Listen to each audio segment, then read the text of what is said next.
તો મિત્રો આપણે સપનામાં પણ નતું વિચાર્યું કે આપણે અત્યારે સવારમાં નોકરી જઈશું ને આપણી સાથે આવું થઈ જશે. તો જય માતાજી મિત્રો, આજે તો આવી જાય ગાડીમાં આવીએ એટલે આપણે પહેલું જ કામ છે ટાયર ચેક કરવાનું. અને મિત્રો ટાયર ચેક કરતા હતા ને આ જોઈ શકો છો મિત્રો 3 નટ તૂટી ગયા. તો ખબર નહીં યાર હું થવા મળી 2 દિવસ બરોબર ગાડી પાછું 2 દિવસે ને 2 દિવસે કંઈક ને કંઈક થતું જ રહે. તો મિત્રો આપણે જવું પડે પંચરવાળાને ત્યાં જઈને ટાયર ખોલાઈને જાતે જ સ્ટાર્ટ નાખવા પડે આપણે. તો જોતા રહેજો, આવી લો એટલે ટાયરને 4 સ્ટાર્ટ નાખવા પડે. તો મિત્રો પછી આપણે પહોંચી ગયા ફટાફટ પંચરવાળાની દુકાને, પણ ત્યાં જઈને જોયું ત્યાં તો લાઈન હતી બરાબર, તો આપણે વેટિંગમાં ઊભું રહેવું પડશે.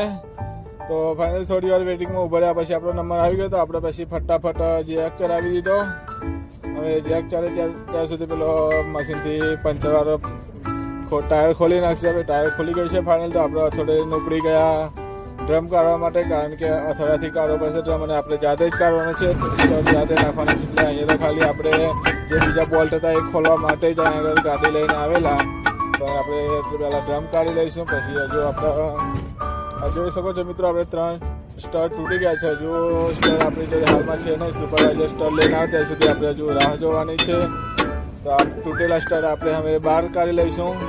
જે હથવાથી ઠોકીને કાઢવા પડશે, કારણ કે અંદર તૂટેલા છે એટલે અડધા બહાર ને અડધા અંદર ફસાયેલા છે. તો ફાઇનલી મિત્રો આપણા સ્ટાર આવી ગયા છે. આપ જોઈ શકો છો TVS કંપનીના છે, અને આ છે આપણા સ્ટાર છે. તો આપણે હવે ફટાફટ સ્ટાર બેસાડી દઈશું, અને પણ આપણે હથોડાથી ઠોકીને બેસાડવા પડશે મિત્રો. ખરા તાપમાં તો આપણે તો વારો આવે. તો આપણે મિત્રો 1 સ્ટાર બેસી ગયો છે, બીજા હજુ 2 બાકી છે બેસાડવાના. તો આપણે બેસાડી દઈશું, ઠોકીને બેસાડવા પડે. યાર શું થાય ખબર પડતી નહીં, ગાડી તો બહુ હેરાન કરે છે. 2 દિવસે ને 2 દિવસે કંઈ ને કંઈક પ્રોબ્લેમ તો આવતી જ રહે છે.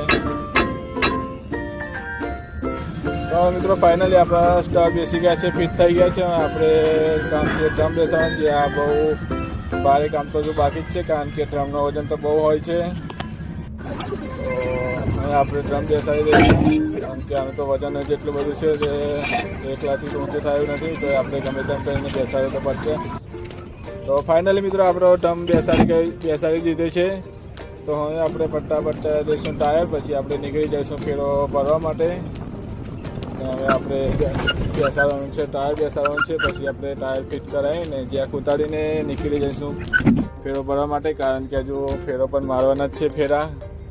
તો ફાઇનલી મિત્રો આપણો ટાયર ફિટ થઈ ગયા છે ને આપણે જેક ઉતારી દઈશું. જેક આપીને નીકળી જઈશું ફેરો ખાલી કરવા માટે. જય માતાજી મિત્રો, ફોલો કરી દેજો.